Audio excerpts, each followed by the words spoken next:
الرحمن الرحيم الحمد لله الذي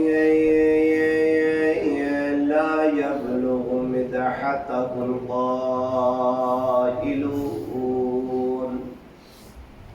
ولا يعصي نعماءه العائدون ولا يؤدي حقه المجتهدون الذي لا يدركه بعد الهمم ولا يناله غوص الفطن الذي ليس لصفته حد محدود ولا نعت موجود ولا وقت معدود ولا أجل ممدود فطر الخلائق بقدرته ونشر الرياح برحمته وودد بالصخور ميدان أرضه ثم الصلاة والسلام والتحية والإكرام على سيدنا ونبينا وحبيب قلوبنا وطبيب نفوسنا وشفيع ذنوبنا المصطفى الأمجد الذي سمي في السماء بأحمد وفي الأرضين بأبي القاسم محمد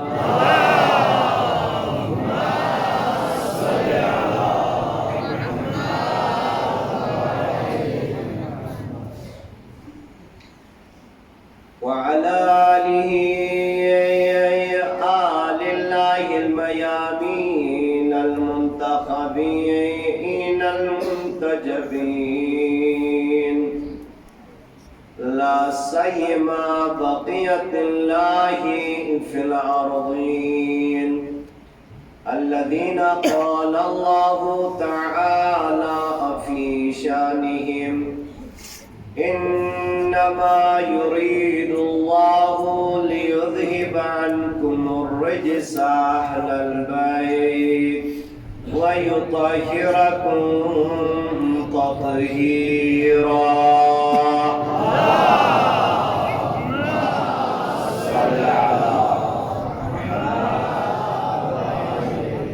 ورحمة الله على محبيهم وشيعتهم ولعنة الله على أعدائهم أجمعين من يوم عداوتهم إلى قيام يوم الدين أما بعد فقد قال سيد الشهداء عليه السلام إني لم أخرج أشرا ولا بطرا ولا مفسدا ولا ظالما إنما خرجت لطلب الإصلاح في أمة جدي اللهم بحق محمد وأنت المحمود وبحق علي وأنت الأعلى وبحق فاطمة وأنت فاطر السماوات والأرض وبحق الحسن وأنت المحسن وبحق الحسين وذرية الحسين وأنت قديم الإحسان پروردگار ہماری اس قلیل مجلس کو اپنی بارگاہ میں قبول و منظور فرما. آج محرم کی 6 تاریخ اور اس دن جو مجلس عزا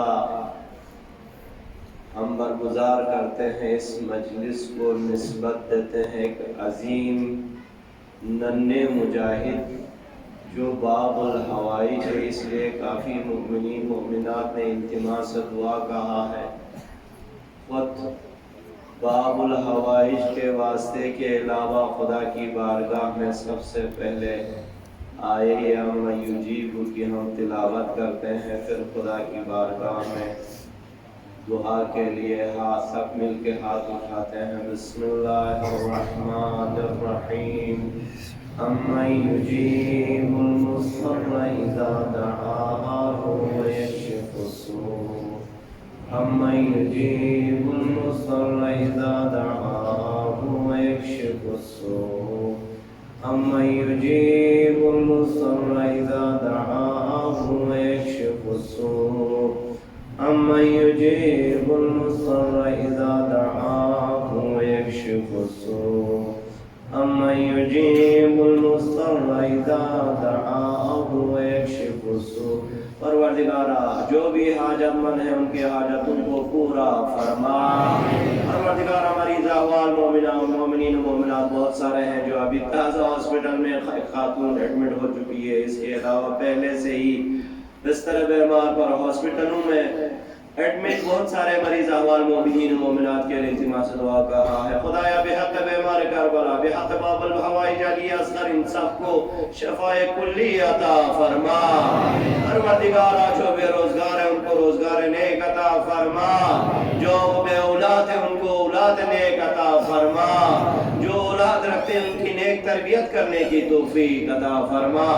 پروردگارا ہمیں ان مجالس اعزاء سے دنیاوی اخروی فیض حاصل کرنے کی توفیق عطا فرما. ہمارے نوجوانوں کو، ہمارے جوانوں کو اخلاقی فسادات سے محصون و مصون فرما. پروردگارا ہماری خواتین کو مخدرات عصمت و طہارت کی سیرت کو اپنانے کی توفیق عطا فرما. پروردگارا ہمارے علاقوں کو، ہمارے وطن عزیز کو زمینی اور آسمانی آفتوں سے محفوظ فرما. پروردگارا علماء حق، علماء ربانی، مراجین اعظام کا سایہ ہمارے سروں پر مستدام فرما. پروردگارا وارث حسین یوسف زہرا امام اجل اللہ فرجہ الشریف کے ظہور میں تعجیل فرما. ہم سب کو ان کے اعوان و انصار میں شامل ہونے کی توفیق عطا فرما.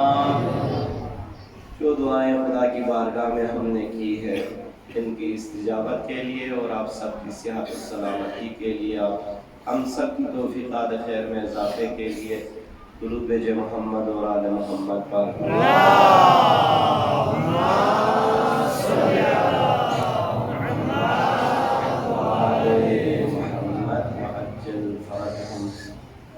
عزاداری اور اصلاح معاشرے کے عنوان سے ہماری گفتگو چل رہی ہے اور اس کا آج یہ چھٹا سلسلہ ہے. گزشتہ مجالس میں ہم نے خود امام عالی مقام اس عظیم نہضت حسینی کے صاحب، انہی کے فرامین کے روشنی میں جو معاشرے میں برائیاں پیدا ہوتی ہے اور ایک امام معصوم کو اس طریقے سے شہید کیا جاتا ہے، نہ صرف ان کو شہید کیا جاتا ہے بلکہ ان کے مخدرات و عصمت و طہارت، ان کے چادروں اور ان کے حق کے حرمت بھی کی جاتی ہے. انسان کیسے اس مرحلے تک پہنچ سکتا ہے؟ وجہ کیا ہے؟ سبب کیا ہے کہ انسان ظلم و ستم میں اس مرحلے تک آ جائے؟ اور آج جس ہستی سے یہ مجلس منسوب ہے اس ہستی کی قربانی کا مرحلہ بھی آیا، تو یہ کیسے ہو سکتا ہے؟ تو ان کی وجوہات وہی فسادات ہیں، وہی برائیاں ہیں جو معاشرے میں پنپتی ہے، اور یہ ان برائیوں کی اصلاح کے لیے یہ قیام بھی ہوا ہے. اور اس قیام کا تذکرہ جو ہم عزاداری کی شکل میں کرتے ہیں، ان کا مقصد اور ہدف بھی یہی ہے. تو کل ہم نے جو کیا ہے دوسرا عنوان یا دوسری جو سب سے بڑی برائی ہے جس کی وجہ سے انسان خداوند متعال کے احکامات کو پائمال کر سکتا ہے، انسان یعنی ظلم کر سکتا ہے، بربریت کر سکتا ہے، یعنی اس کے اندر سے انسانیت ختم ہو جاتی ہے اور وہ ایک وحشی درندہ بن سکتا ہے۔ وہ وحشی درندہ بننے کی جو مختلف وجوہات ہیں ان میں سے ایک وجہ حب دنیا ہے۔ اور آپ کی خدمت میں جتنے بار بھی ہم یہ جملہ مختلف عبارتوں سے یہ جملہ امام عالیہ مقام سے نقل ہوا ہے، الناس عبید الدنیا والدین لعب علی السنتہم یحوتونہ یا یدورونہ حیث ما دارت معیشتہم یا حیث دارت معیشتہم ما دارت معائشہم فَإِذَا مُحِّسُوا بِالْبَلَاءِ قَلَّتْ دَيَّانٌ۔ یہ ایک ریالٹی ہے جو آج بھی اگر ہم اپنے معاشرے میں دیکھتے ہیں تو ہمیں انہی وجوہات کی بنا پر دیکھتے ہیں کہ لوگ دین سے دور ہوتے جا رہے ہیں، انہی اسباب کی بنا پر لوگ ظلم کرنے پہ اتر آتے ہیں، انہی اسباب کی بنا پر لوگ شخصیت کشی پہ اتر آتے ہیں، انہی اسباب و وجوہات کی بنا پر لوگ دوسرے کے حقوق کے ساتھ تجاوز کرتے ہوئے نظر آتے ہیں۔ تو حب دنیا، دنیا پرستی، دیکھیں عزیزان گرامی، اس کا منشأ خداوند متعال نے اس حضرت انسان کی خلقت میں یعنی اور اس انسان کے اندر دو گروپ تشکیل دیے، اگر میری عبارت صحیح ہو، یعنی دو گروہ کے لشکر خود انسان کے اندر خدا نے مستقر کیا ہے، کیونکہ حضرت انسان چوپائے کی طرح تو نہیں ہے، انسان حیوان کی طرح نہیں ہے، یعنی حیوانی صفت کیا ہوتی ہے، اس کے اندر شہوانی خواہشات نفسانی ہوتی ہے۔ مثلا ایک بکری ہے، اس کو اگر آپ یہاں باہر چھوڑ دیں، اس بکری کو پتہ نہیں چلے گی کہ یہاں پہ میں نے گھاس چرنا ہے، یہاں پہ گھاس نہیں چرنا ہے، یہ میرے مالک کا ہے، یہ میرے مالک کا نہیں ہے، اس کو کوئی پتہ نہیں چلے گا۔ جہاں پر بھی جس جگہ پر بھی اچھی چیز اس کو ملے یا اپنے لیے کوئی لذیذ چیز ملے اسی کی طرف لپک جائے گی، یہ چوپا ہے، یہ حیوان ہے۔ اور اسی طریقے سے حیوانات ہم آبزرو کرتے ہیں، مشاہدہ کرتے ہیں، ایون جنسی خواہشات بھی پورا کرنے کے لیے ان کے لیے کوئی قیود نہیں ہے، آزاد ہے۔ لیکن یہ حضرت انسان ایسا نہیں ہے، کیونکہ حضرت انسان میں خداوند متعال نے خواہشات نفسانی کے علاوہ اور ایک لشکر اور ایک گروپ بھی جو کہ خلق فرمایا ہے، وہ ہے عقل کا لشکر، ایک ہے نفس کا لشکر ہے کہ عقل کا لشکر۔ عقل ہے، عقل میں جو کیا ہے آپ دیکھیں کہ ایجوکیشن، تعلیم، تربیت، اخلاق، تقوی، پرہیزگاری، تدبر، تفکر، یہ سب چیزیں عقل کے لشکر میں ہیں، ان کے سپاہی ہیں۔ اور ہوائے نفس کے لشکر میں کیا ہے؟ نفس کے لشکر میں جو کیا ہے، مثلا اچھے غذا کی خواہش اور اچھے مقام و مرتبے کی خواہش، اقتدار کی خواہش، شہرت کی خواہش، اور جو کیا ہے آگے جائے مال و دولت کی خواہش، یعنی ایک لگژری زندگی کی جو ہے خواہش، یہ سب خواہشات نفسانی۔ تو خواہشات نفسانی ہونا کوئی بری بات نہیں ہے، خدا نے خلق ہی انسان کو اسی طریقے سے کیا ہے۔ یعنی اگر کوئی کہے کہ دنیا ٹوٹلی بری چیز نہیں ہے، اس کا مطلب بھی یہی ہے کہ کم از کم انسان کو جینے کے حوالے سے انسان کے دل میں تو زندگی سے محبت تو ہونی چاہیے، مال سے بھی انسان کو محبت ہونی چاہیے، اور اسی طریقے سے مقام و شہرت سے بھی انسان کا لگاؤ ہونا چاہیے۔ طبیعی بات ہے، نیچرل بات ہے، اس کو نہیں ٹھکرایا جا سکتا۔ لیکن عزیزان گرامی، یہ جو عقل اور بصیرت اور ان کے لشکر اور خواہشات نفسانی کے درمیان ایک درمیانہ لیول ہے، انہی کو مینٹین رکھنا ہے اور انہی کو مینٹین رکھنا سیرت معصومین کہلاتا ہے۔ درود بھیجے محمد اور آل محمد پر۔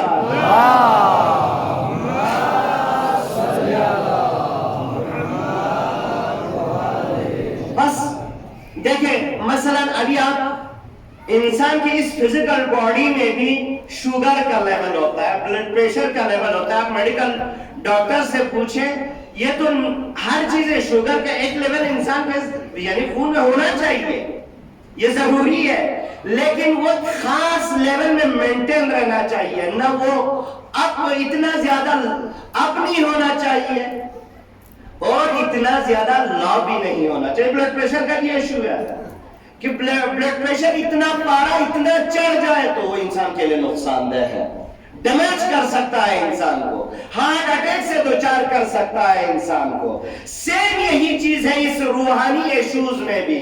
خواہشات نفسانی ایک حد تک ٹھیک ہے، دنیا طلبی ایک حد تک ٹھیک ہو سکتی ہے، اور مال و منال کی خواہش بھی ایک لیول تک صحیح ہے، لیکن جب وہ پارا چڑھ جائے تو یزید بن سکتا ہے، فرعون بن سکتا ہے، عمر ابن سعد بن سکتا ہے، شمر ابن ذوالجوشن بن سکتا ہے۔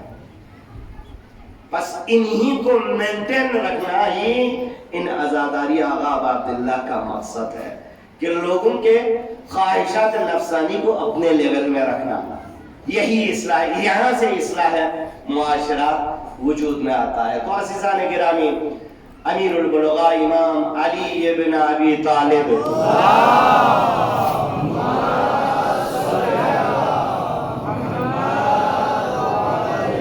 آپ کے ایک فرمان سے میں گفتگو کو آگے بڑھاتا ہوں۔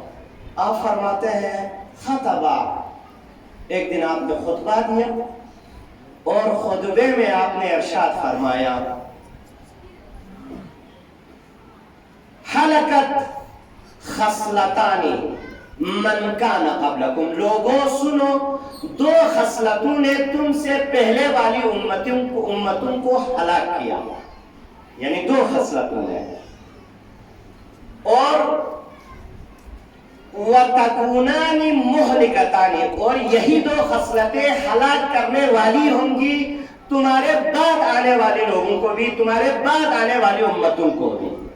وہ دو کیا ہے؟ طول العمل ہے، لمبی لمبی آرزویں، یعنی حب دنیا کا پارا چڑھ جانا، اپنے یعنی مطلوبہ جو ریکمنڈ جو لیول ہے اس سے زیادہ چڑھنے سے سابقہ امتیں ہلاکت سے دوچار ہو گئی ہیں، اور تمہارے بعد بھی تا قیام قیامت جب بھی لوگ آ جائے، ہوائے نفس کی اتباع، پیروی نفس، وہی پیروی نفس، یہ حب دنیا وہی نفس کے لشکر میں تو ہے، تو لہٰذا نفس خواہشیات نفسانی کو اتنی زیادہ اہمیت دے دے اور اس کو اس لیول، یہ لیول اتنا اوپر چڑھ جائے تو پھر وہ اس کی عاقبت خراب ہو جاتی ہے اور وہ ذلیل و رسوا ہو جاتا ہے۔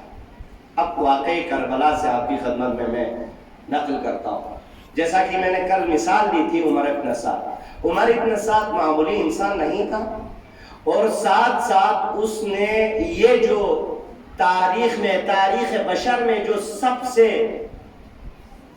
یعنی انتہائی سخت ترین اور مذموم ترین اور یہ جو جرم کا وہ مرتکب ہوا، یہ کیوں ہوا؟ کیونکہ حب دنیا کی وجہ سے اس کے اندر منصب طلبی اور حب جاہ و مقام کا جو لیول اتنا بڑھ چکا تھا، تمام دینی تعلیمات سائٹ پہ چلی گئی، اخلاق، خدا کے دین، خدا کا یعنی پیغام، حضور ختمی مرتبت کا خاندان، ان کے خاندان کا احترام، تقدس، یہ سب کچھ بھول چکا۔ کس وجہ سے؟ جاہ طلبی کی وجہ سے۔ اور خدا نے بھی، کیونکہ ابھی اسی فرمان سے آپ کو پتا چلا اور معلوم ہوا، یعنی اس طریقے سے جاہ طلب بننے سے یعنی اس کی جو عاقبت ہے، اس کا جو نتیجہ ہے وہ ذلت اور رسوائی ہے۔ تو آپ دیکھیں، تاریخ عاشورہ پڑھیں، عمر ابن سعد کو باقاعدہ لکھ کے دیا تھا ابن زیاد نے رے کی حکومت. اس وقت کے سب سے زرخیز علاقہ تھا اس وقت ایران، اور ممکن ہے اس کے سائڈ میں جو آذربائیجان، افغانستان، یہ جو ایریا ہے، رے کی حکومت اس کو لکھ کے دیا تھا. اور عمر سعد نے اس طریقے سے شقاوت اور ظلم و بربریت اور حق کے حرمت خاندان رسالت، یہ سب کچھ بدترین گناہوں کا، بدترین ظلم کا وہ مرتکب ہو کہ جب وہ 11 محرم کو اسرائے آل محمد لے کر 12 محرم کو وہ ابن زیاد کے دربار میں پہنچا، 12 یا 13 کو، یعنی نقل اس طرح ہے 48 گھنٹہ، یعنی واقعہ کربلا گزر کے 48 گھنٹہ ہو چکا تھا. ابن زیاد نے اس سے وہ رے کی حکومت کا جو حکم نامہ تھا وہ واپس لے لیا.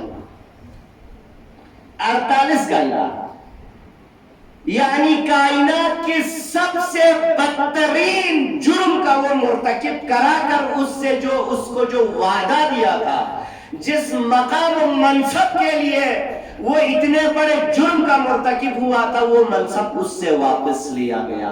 حتیٰ اس کا جملہ ہے کہ جس طریقے سے کربلا کے واقعے کے بعد جس رسوائی سے میں واپس لوٹا ہوں، اتنی رسوائی سے کوئی اور واپس نہیں لوٹا. 48 گھنٹے میں جاہ طلبی کا نتیجہ عزیزان گرامی. تو یہ دنیا، حب دنیا اگر انسان کو اندھا کر دے اور وہ دوسروں کے حق حقوق کو تجاوز کرنا شروع کرے، اس کی جو عمر ہے نا وہ اتنی لمبی نہیں ہوتی، اور عاقبت بھی بہت ذلیل اور رسوا والی عاقبت ہوتی ہے. اور اس کے بعد آپ کو معلوم ہے جب امیر درود بھیجے محمد اور آل محمد پر، تشریف لائیں پلیز.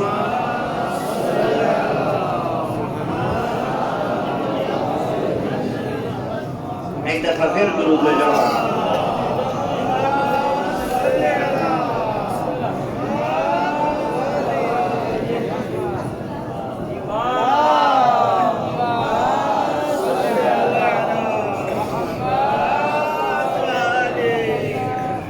بس عزیزان گرامی، آپ اندازہ کر لیجئے کہ 48 گھنٹے سے زیادہ نہیں گزرا، وہ ذلت و رسوائی سے دوچار ہوا تھا. یہی میرے امام مقام نے فرمایا، تمہیں رے کا گندم تمہارے نصیب میں نہیں لکھا ہو، تم یہ جرم کے مرتکب ہو جاتے ہو یا نہیں ہو جاتے یہ تمہارے، لیکن تمہیں وہاں کی حکومت نصیب نہیں ہونی. اور 48 گھنٹے میں معزول کیا گیا. امیر مختار نے 66 ہجری میں 61 ہجری میں واقعی کربلا رونما ہوا، اور امیر مختار نے جب قاتلان واقعی کربلا سے انتقام لینا شروع کیا تو اتنے ذلت و رسوائی کی حالت میں ابن سعد کو قتل کر کے اس کے سر کو جب امیر مختار کے سامنے پیش کیا گیا تو اس کا بیٹا بھی وہاں پہ بیٹھا ہوا تھا. کہا، اس کے بیٹے سے پوچھا یہ کون ہے؟ کہا یہ میرے بابا عمر ابن سعد ہے، جو اس وقت یعنی سنہ 61 ہجری میں 30,000 لشکر لے کے حب دنیا اور اقتدار جاہ طلب بن کے اس کے سامنے سب کچھ، حرمت رسول، خاندان رسالت، یہ سب کچھ وہ نہیں دیکھ رہا تھا. اس کی عاقبت ملاحظہ کیجئے. عزاداران علی عبداللہ، جب سر آیا امیر مختار نے بیٹے سے پوچھا یہ کس کا سر ہے؟ کہا میرے بابا کا. کس جرم میں؟ یہ تمام جرم بتا دیا. کہا بیٹے سے بیان دلانے کے بعد اس کے سر کو بھی وہاں جدا کرنے کا حکم کیا. لوگوں کو کہا یہ سر آغا ابا عبداللہ حسین کے بدلے میں، لیکن یہ سر ان کے بیٹے علی اکبر کے بدلے میں. لیکن امیر مختار کا کہنا تھا یاد رکھو، عمر صاحب کو اس سے تعلق رکھتا تھا، لیکن یاد رکھو خدا کی قسم آغا ابا عبداللہ حسین میرے آقا کے دست مبارک کے ایک انگلی کے ایک حصے کے مقابلے میں اگر میں پورے نہیں ہوگا۔ یہ ہے عاقبت قاتلان کربلا، کس ذلت اور رسوائی سے دوچار ہوا۔ طلب سب جتنے بھی قاتلان تھے، مال و دولت، پراپرٹی اور فنڈ انہی چیزوں کے لیے، سیلری اور جاب انہی چیزوں کے لیے آئے تھے سارے۔ مال و منال کی خاطر اس کو کہا جاتا ہے حب دنیا۔ جب حب دنیا کا لیول اس طرح بڑھ جائے کہ دین خدا کے مقابلے میں جب وہ اقتدار کی طرف جائے، دین خدا کے مقابلے میں جب وہ منصب کی طرف جائے، دین خدا کو پائمال کرتے ہوئے جب ان چیزوں کی طرف جائے، تو پھر یہ قابل مذمت ہے۔ اور یہی بار بار سید سالار شہیدان تذکر دے رہے تھے۔ امام امیر المؤمنین علی بن ابی طالب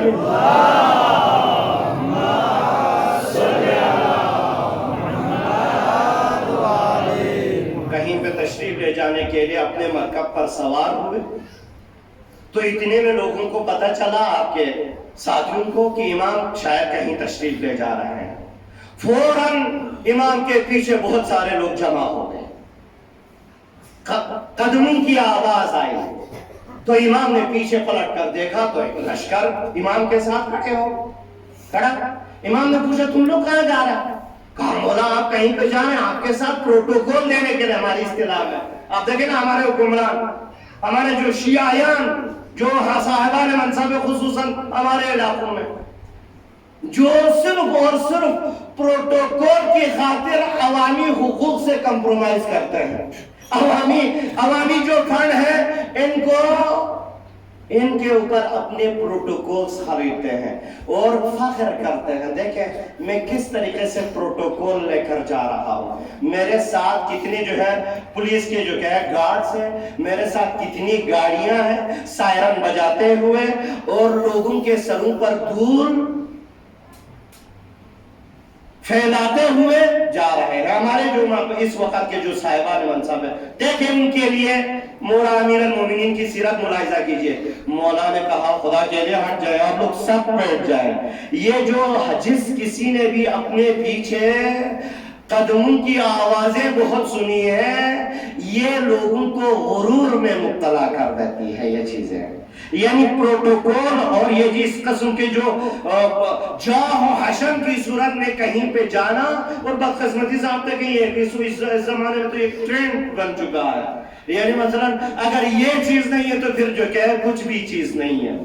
تو یہ امیر المومنین فرماتے ہیں کہ گزشتہ اقوام میں بھی اور بعد میں آنے والے بھی اس قسم کے پروٹوکولز نے لوگوں کو مغرور بنا کے ان کے ذہنی لیول کو فرعونیت ٹائپ کی ذہنیت تک پہنچا دیتی ہے۔ تو یہ ہے جاہ طلبی، یہ ہے دنیا پرستی، یہ ہے حب شہرت، اس کی مذمت کی گئی ہے، یہ نہیں ہونا چاہیے۔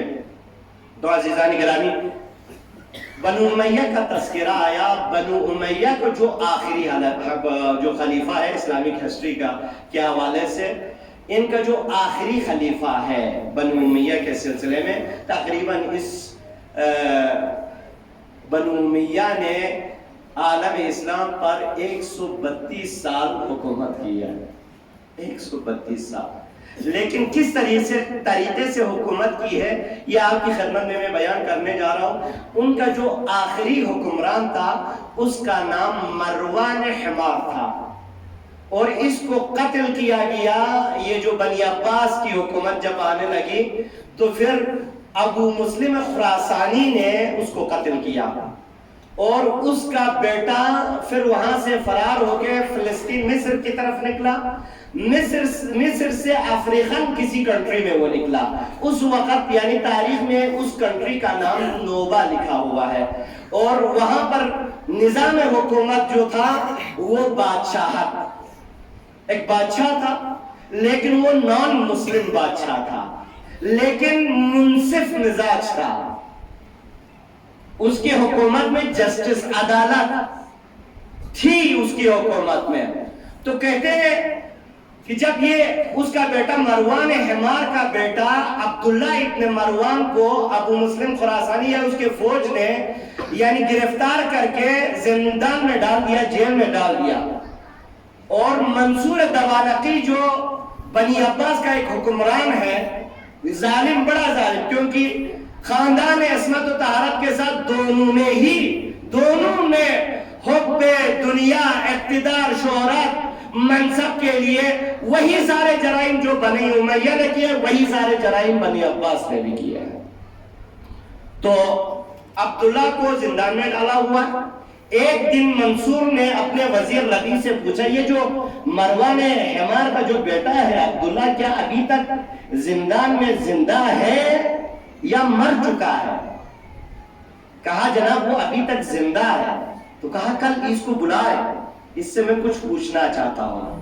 اس کو بلایا، پوچھا عبداللہ یہ بتائیں، میں نے سنا ہے کہ جب تم جو کہ ہے راہ فرار اختیار کر کے افریقن کا جو ملک ہے نوبا، وہاں پہ پہنچا تو وہاں کے بادشاہ نے تم سے کچھ باتیں کی ہیں، وہ باتیں کیا تم مجھے بتانا پسند کرو گے؟ میں تمہاری زبان سے وہ سننا چاہتا ہوں. دیکھیں ملاحظہ فرمائیں کہ امام نے قیام کیوں کیا، وجہ کیا تھی، بدعتیں کس حد تک بڑھ گئی تھی، یہ اس واقعے سے بھی جو کہ آپ کو یہ ریزن، یہ وجہ آپ کو جو کہ مل جائے گی.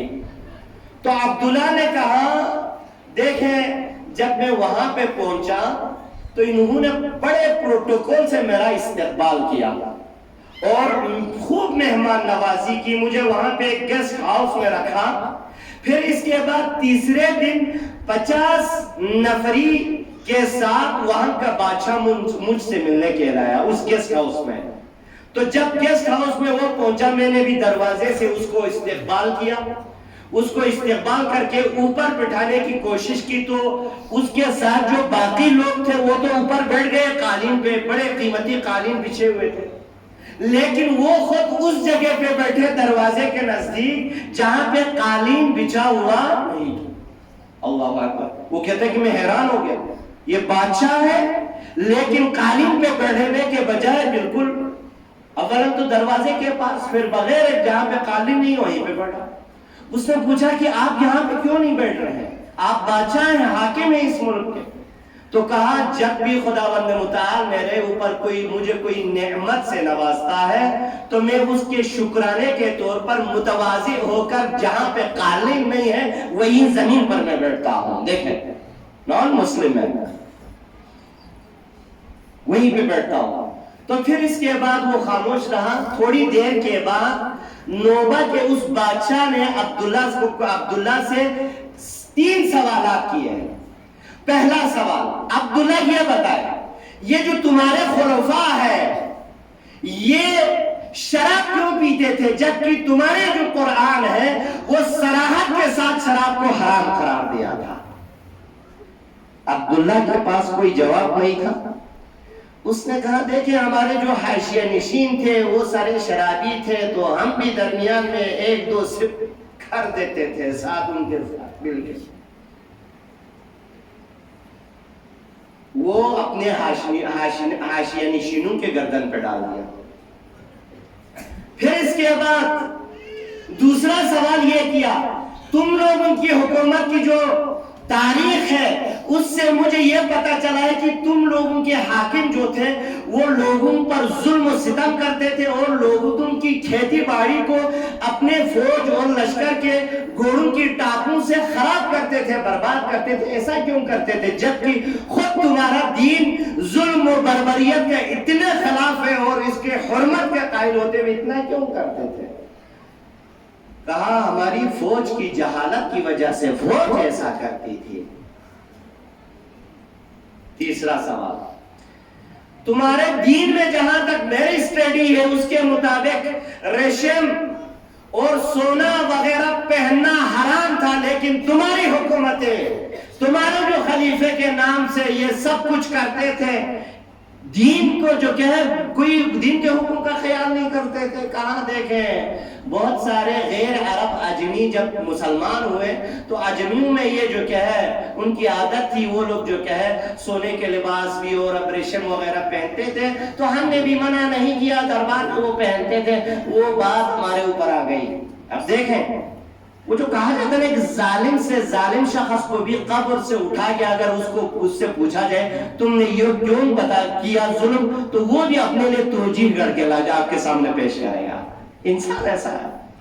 تو اس کے بعد اس نے کہا اس بادشاہ نے، نان مسلم ہے، کہا دیکھیں آج تیسرا دن ہے اور ہمارے ہاں رسم ہے 3 دن تک ہم مہمان کی مہمان نوازی کرتے ہیں. تم لوگوں نے جو کچھ لیا ہے اقتدار، ہوس نفسانی اور اپنی خواہشات نفسانی کو پورا کرنے کے لیے، یہ سب کچھ کرنے کے بعد پھر اس کو حاشیہ نشانی، حاشیہ نشینوں پر، فوج پر، حکام پر اور فلان کے ذمہ ڈال رہے ہیں. یہ سب کچھ تم لوگوں نے اپنی خواہشات نفسانی کے لیے اپنے دین اور اپنے رب کے تمام احکامات کو تم لوگوں نے پائمال کیا، اور اسی لیے خدا نے جو عزت کی جو لباس تھی وہ تم لوگوں سے یعنی اتروا دی. اور مجھے خوف ہے کہ اللہ کا عذاب ابھی تم لوگوں پر ختم نہیں ہوا. فوراً یہاں سے نکل جائیے کیونکہ 3 دن مکمل ہو گئے. ہم 3 دن صرف میزبانی کرتے ہیں، اس کے بعد ممکن ہے تمہاری وجہ سے ہماری اس سرزمین پر بھی عذاب نازل ہو. ملاحظہ فرمائیں، یہ ہے حب جاہ، حب منصب، اس کا نتیجہ، اس کی عاقبت. فرعون دیکھ لیجیے کیا ہوا، فرعون کی عاقبت کیا تھی عزیزان. تو انسان کہاں پہنچے گا، کہاں پہنچے گا اس وقت ہم جو کیا. اسی لیے بس آپ کی زحمتوں کو تمام کیا میں نے. مطلب یہ ہے جب بھی آپ کوئی مسئلہ نہیں ہے اس دنیا میں آپ نے اسٹرگل کرنی ہے، مال کمانا ہے، لیکن میرے جوانوں، میرے جو بہن بھائی ہیں جو اس وقت دنیا کی جو کیا ہے اس وقت کی دنیا کہیں دھوکہ نہ دے اور ایک لگژری زندگی کی آرزو لے کر کہیں ایک رات میں ارب پتی کروڑ پتی بننے کی جب خواہش انسان کے دل میں آتا ہے، پھر انسان حب جاہ، حب منصب، حب مال کی بیماری سے دوچار ہو جاتا ہے.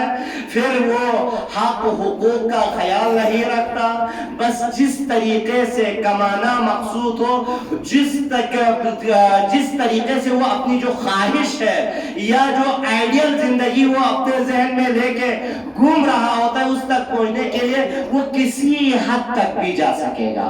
کسی کی حرمت شکنی، کسی کی شخصیت شکنی، کسی کے حق کو پامال کرنا، میرٹ کو پامال کرنا، بس جہاں سے بھی آ جائے وہ اپنی خواہش کے پیچھے چلا جائے. یہ قابل مذمت ہے. یہ ٹرین میرے جوانوں میں نہیں ہونا چاہیے.